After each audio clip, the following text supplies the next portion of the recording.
welcome to Scorched Earth and a general mid-month reading for the sign of Sagittarius, Sun, Moon and Ascendant for the month of November. Not the month of November, the last 2 weeks of November. I hope you're well. I'm using the Crow Tarot today for you, and these readings are going to be shorter than the main monthly read because it is just covering that 2-week period that I forgot about there. Just shut that. And as with the last mid-month reading, I'm going to be focusing on the lesson rather than what's coming towards you. So let's see what this 2-week period holds for you. Could I have 3 cards for Sagittarius, please? There's the first one. We have the Moon. That's a card of Cancer in the Major Arcana. 2 more cards for Sagittarius, please. We have the Queen of Pentacles. Ooh, and the Ten of Pentacles. This is interesting. This combination is similar to something that came up for another sign, but I cannot, for the life of me, remember what it was off the top of my head. So at the bottom of the deck, we've got the Knight of Cups, followed by the Knight of Wands, which is you. I like this. And the Six of Swords and the Fool. This is interesting because in the meditation that I did before I started this reading, the overwhelming feeling that I got was movement. Right? I actually felt like I was moving. This movement going on here that I felt physically, but preparation is also what I heard. Now we've got these 2 knights here that both indicate movement. We've got you coming from a heart-centered space, actually probably quite a passionate space as well. Maybe there is something that you believe in quite strongly that you're kind of doing at the moment. But there we have that 6 of Swords, that more movement there, and we have the Fool, which is a feeling of wanting to move in a direction that you have not been before. Now I don't usually pull clarifiers, but I'm just going to select a deck just on the off chance that one... it's always this combination for you. It's really interesting. It's the Crow Tarot and the John Bauer. So the first card that we've got is the Moon, and like I said, that is the card of Cancer. It talks about the internal space for me specifically. And more than that, the bit of you that is kind of usually hidden from you. Now, I'm drawn to the crow on the Moon here. We see that there. Right? It's a projection, right, onto the Moon. And I wonder if what is really starting to come into your consciousness now is how much other people have projected onto you, right? And how you have then in turn internalized it in some sort of way, right? Because it feels like a... I don't even want to say release because it isn't quite that. It's more like a purge. Feels like a purge. I just got a card for the Moon. Woo. Temperance. There you are. I'm going to take that as validation for what I just said. There's some purging of things that you always thought were you, but actually on reflection, and you are reflecting about it at the moment, right, while you're moving, it's seeing how it's other people's opinions, it's other people's, judgments of you that you kind of thought was what made you who you were, but now you're looking at it and you're like, no, actually I don't recognize that. This is saying an awful lot more about the other people than it is about me. I don't recognize that, I don't accept that, I don't own that. See what I mean? It feels like a much more decisive movement than just accepting something. It's almost like the reverse of that. It's like an active not accepting of these other people's projection onto you.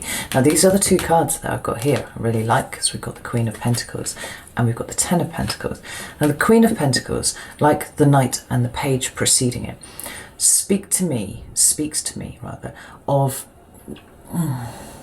understanding the value of something, knowing who you are, what you stand for, what you bring to the table.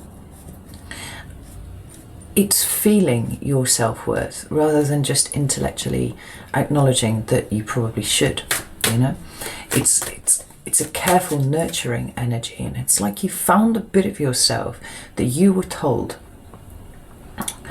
actually wasn't really valuable in any kind of way, and what you've discovered recently is that it actually really is. Oh, that's the Queen of Pentacles. Yeah. it's the moon again, right? You've been looking into that internal space, and I'm not suggesting that you're kind of walking around going, well, I'm a total catch. It's not like that. It's something much purer than that. It's seeing where other people have tainted your inside space, and the thing about you that perhaps you might have been led to believe was a weakness, or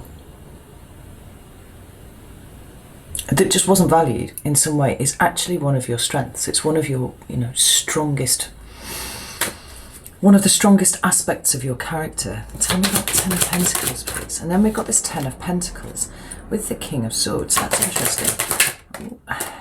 And the Eight of Wands, which is a Sagittarian card. Whoa. Ten of Pentacles. Fuck. We've got the Ten of Swords and the Devil coming out upside down. This is lovely, because the Ten of Pentacles can talk about material fulfillment, right? So we often see it indicating, business and stuff like that. But it can further talk about commitment and establishing a legacy for yourself, and also kind of acknowledging your heritage in that way, right? It indicates something that you put a lot of time, care and effort into. And this might just be you. This might be you as a sovereign being, that's the thing that you're committed to. Or it could be something collective outside of you, right? It's something that you're holding to be very important to you at the moment, and something that you now find yourself in a position of power to be able to express to other people. Now, this could take its form in all sorts of ways. Maybe you do run a business, and maybe there's some sort of community aspect to that, right? And you are now perceived as someone who can speak with authority on the things that are important, actually. Because what we've got here is we've got you holding what is valuable to you, and then we've got it multiplied out 1,000,000 times to the community, right? Because the 10 is about more than just one. It's building that community around you. And you are seen as somebody who is, intelligent, forthright, able to express themselves really, really well. And somebody who's quite keen on justice. Interestingly, there's a sense of right and wrong that is kind of innate within you. It's like Sagittarians, they're philosophers of the zodiac, right? And you tend not to respond terribly well to being told what to do, and you certainly don't respond well to being told what to think. And it's almost like you've got to a point now where, as you are shedding the weight of other people's projections and all of that sort of stuff that's kind of weighed you down before, you've freed yourself up, liberated yourself a little bit, and it's made you, it's given you some space to decide what it is that you actually think about things, right? It's having your own opinion and putting it forwards into the world. And a lot of the fear that was associated with doing that before, probably because of the people that you would piss off if you expressed an opinion too strongly, is kind of gone. This I find interesting because it's not like Sagittarians don't have an opinion, right? You have an opinion on fucking everything, frankly. I know, I'm surrounded by Sagittarians, right? It's cool. It's a Wheel of Fortune at the bottom of the deck, Sagittarian card. But you are remarkably good at censoring yourselves when you are in the company of people that you really, really care about, right? Whether or not that's, that care is justified by the behaviour of the other person, right? So you will censor yourself and just kind of push it down into a different corner of you. Just push it down there. I'm not going to think about that anymore. And if somebody tells you you're thinking the wrong way, and you hold them in sufficient esteem, you'd be like, okay. So you then stop talking. What I see here is an authentic expression of Sagittarian energy coming out now, where you have an opinion, you're going to let everybody know, and you're on point in being able to express it. And where you might have restricted or censored yourself before, or even just mildly restrained yourself before, that's falling away. That's not something that is forming part of your consciousness now, right? And this Eight of Wands feels like it's gaining momentum. Right? You really understand how you think, and you're not going to let anybody else fucking dictate that to you. Good. So let's have a look at the lesson and see what it is that you are supposed to learn from this energy that you're in at the moment. Like, this happens every time I do one of these readings. I'm like, well, I feel like I've kind of answered the question there, but let's have a look. Sagittarius. Whoa. A couple of cards came out together there. Interesting. Oh, I like that. What's the lesson for Sagittarius? What's the lesson for Sagittarius? Whoa. Oh, I love this. Ooh, I really love this. Aha, wow. Oh, I've just got goosebumps. At the bottom of the deck, we've got the Hierophant, right? It's a card of Taurus, and it often for me feels like a big creaking edifice of hierarchy, right? Society, doing what you are told to do, right? And Sagittarians aren't about that life, right? You are very autonomous creatures. There are a few other signs in the zodiac that also I would characterize in that way, but you're definitely up there, right? Very, very high level. Don't tell me what to do, right? It's with the Eight of Swords, right? It feels like you're coming to a slow realization of just how much you've been playing the game, right, by the rules forever, right? And this is why this rejection of the projections that are coming towards you is so assertive, because you are working out what you individually think and not what you're being told you should think, because it's kept you trapped all of this time. That's your lesson right there. It's the Justice card, right? Independent, autonomous thinkers. I love it. But down here, what we've got is kind of more of the same. What we've got is the Four of Swords and the Six of Wands, right? And the Six of Wands indicates victory. It's a card of Leo, but it's a supremely positive card. It's about winning at, fucking life or whatever. But this card here, a Four of Swords, I sometimes call it my meditation card, but more than that, it speaks to me about kind of like detachment from situations, right? And this is how it's feeling to me as to what you've been doing. You've been detaching from everything. You've been detaching from the grid, right? The one where everybody else tells you what to do, right? And this is why it's been such an important lesson, because I think up until this year, you never really considered the fact that in some ways you were entirely obedient, right? And you did exactly what you were told. And I think universally, it's by people with whom you had some sort of emotional connection, right? I say that because the very next card is the fucking Two of Cups there, right? In every other respect, you've known your own mind and you have spoken your own mind in a very forthright and possibly not even slightly diplomatic way, right? You're quite a blunt sign, you deliver the truth as it is. But when it comes to relationships with people who you feel are important, you have always pushed that down, right? And so, in some ways, not had an opportunity to show up authentically as who you are. 2020 has been about a shift and adjustment in that respect for you, right? So what you're detaching from is other people's swords, right? Other people's modes of thinking, other people's value systems, all those kind of things. And you've been in a state of contemplation about what it means to be a Sagittarian alive right now at this point in time, right? Sovereign spirit. What do you think? What are your higher ideals? It's possible that you've never really had an opportunity to discuss those with people. You've got this higher thinking thing, but I think for a lot of you, you've been surrounded by people who weren't capable of viewing the world in such a way. And I'm not saying that you haven't been surrounded by bright people, because you might well have done, but there are some bright people who are very, very narrow-minded and narrow-focused with things, right? And they don't really necessarily want to take the time to contemplate the meaning of life, the universe, and everything. But this is what you're starting to do now, Sagittarius.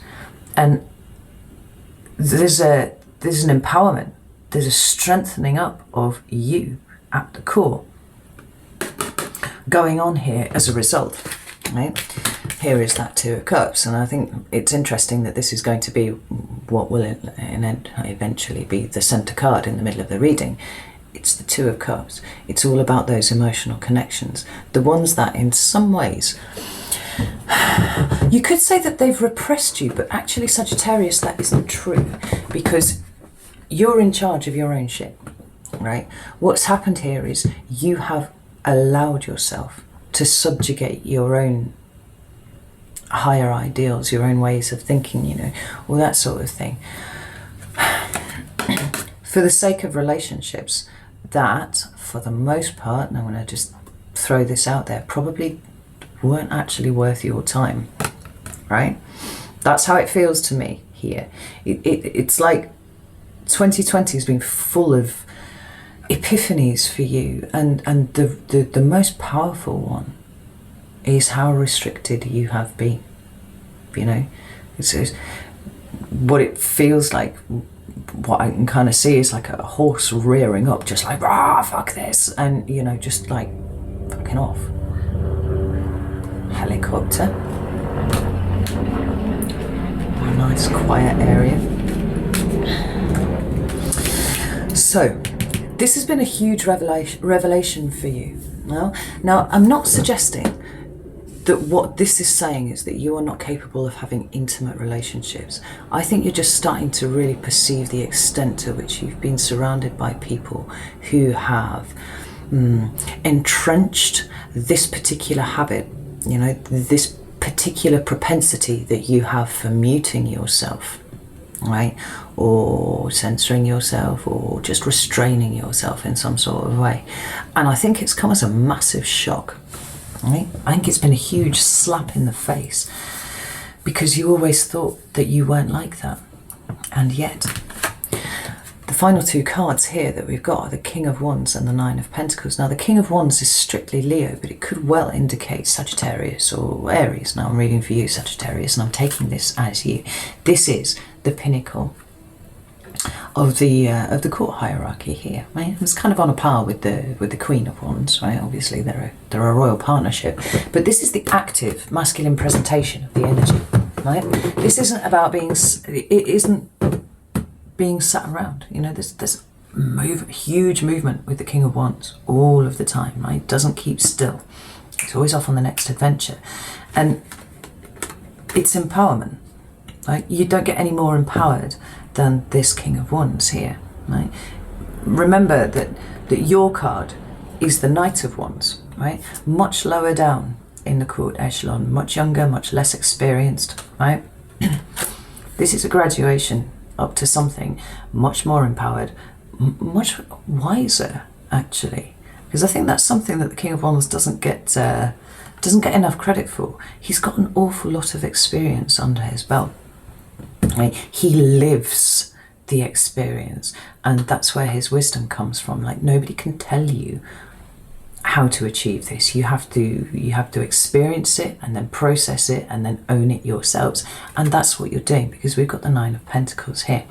The Nine of Pentacles is about independence. It's about self-sufficiency. It is the card of independence and self-sufficiency in the entire deck, right?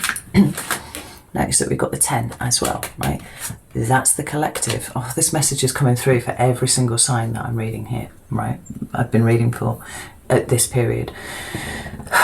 What you fix in yourself, you fix for the collective, right? I'm always banging on about this, but my God, it's been true in every single reading that I'm doing.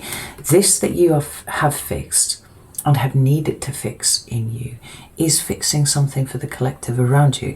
And it might be for, you know, your friends and family, the people that you spend a lot of time around. It could be that collective. It could be the Sagittarius collective as a whole. It could be that. Or it could be all of us. And I think perhaps all are true. You know, it's circles within circles here. Like, you're finding your feet, you're finding your voice. You're finding how you want to show up in the world, right? And it's authentically. It's as you, Sagittarius, nothing else, right? No barriers, no limitations, just you. Oh, I love it. Right, let's have a look. I'll get some advice for Sagittarius, please. Fuck. This is interesting. We've got Justice at the bottom of the deck now, which talks to me about, you know, big, broad lessons of natural law and whatnot. But the interesting thing that we've got down here is the Five of Pentacles with Temperance. There's you again showing up twice in the same reading, very authentic, and the Devil. And so the advice seems to me to be about continuing the healing process for you, right? There are ways in which you not showing up authentically in your relationships, you know, in the way that you have muted yourself and restrained yourself and whatnot, has actually led to you not just not attending to your own needs, but actually failing to identify that you had basic needs in the first place, right? And that's something that needs looking at. Notice that it's half of 10 and we have that here, right? It suggests that the work is not quite yet done. You're in a transitional stage, but you are entirely capable of healing that and bringing peace to that, right? That alchemical reaction. It's interesting, just as these cards are sat here on my table, right? We've got Temperance sits directly underneath the Two of Cups. So this crow's got the Two of Cups here, right? It's pouring from one into another. It's like, I wonder how many of you Sagittarians have actually just been led to believe that your emotional responses to anything just aren't valid, right? It seems to be a repeating theme through the readings here. It's like your emotional situation is one that has been kind of skimmed over, right? It's like life's been a series of problems and obstacles and challenges that you've just had to overcome, right? There was never any consideration. It's like problem solving, right? Everything's just been problem solving. But in the background, you've been building up this bank of emotion that hasn't been looked at, right? And that's how it managed to sideswipe you and get you to be restricting yourself, right? Continue the work. Look at your basic needs. Acknowledge the fact that emotional stuff falls under that purview as well, right? And continue the work of like looking at what it is that you have been afraid of, right? Because for some of you, and I think probably more of you than I'm happy saying, it's a fear of rejection, and quite possibly because so many of you were rejected for potentially being too extra, or you know, or not fully complying with the rules of society from an early age. You know, you're kind of punished for it. Tell me about the Devil. Oh, what have we got here? Yeah, we've got the Nine of Swords.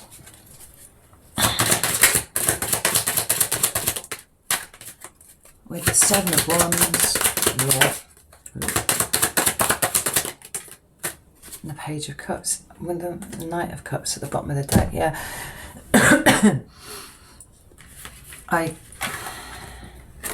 What made you really, really sad when you were, say, you know, kind of like approaching 10 and into your teens, you know, where you felt like you needed to rebel and kick back and all those kind of things? It feels like to some degree the people around you really put the boot down on that and kind of squished it. I was going to say out of you, but it never squished it out of you. It certainly squashed it down, right? And the learned pattern that you are repeating here is that whenever there are people that are important to you, you cannot be your true self because it's too much for them, right? And they won't like it and they'll try and squash it. So it's better that you just avoid being like that in the first place, right? Which has then made you pretty defensive when it comes to emotional stuff, like it's almost against yourself, like you wouldn't acknowledge that emotions were a thing that were there and that needed, you know, any kind of attention from you whatsoever. Certainly didn't require you to give them any credit. No, not acknowledging my own stuff there. This Page of Cups is about small messages of love. Now, sometimes I interpret that to be an apology, but other times it's just about being kinder to yourself. And I think that this is a major part of the process that you've been through this year as well. You know, you've stopped seeing yourself in the harsh light of everybody else, you know? That fucking million candle power lamp that's been, you know, like pointed at you, and it's picked out every single flaw in your character, and those are the things that people have focused on and really drilled into that, and you've gone, you know, and kind of sunk down and down and down, that little bit of you there. I think that you've turned that lamp off and gone, do you know what, I think I like candles as well. It's like, it's a softer light to see myself in, and it's one that I deserve to see myself in, not this, you know, harsh artificial lighting. I like this. This is positive as shit, and I like that very much. So I'm going to leave it there, Sagittarius. You know, as always, if the video resonated, I would love it if you would like it and all that sort of thing. But yeah, know that I love you all very much, and I'll see you very soon.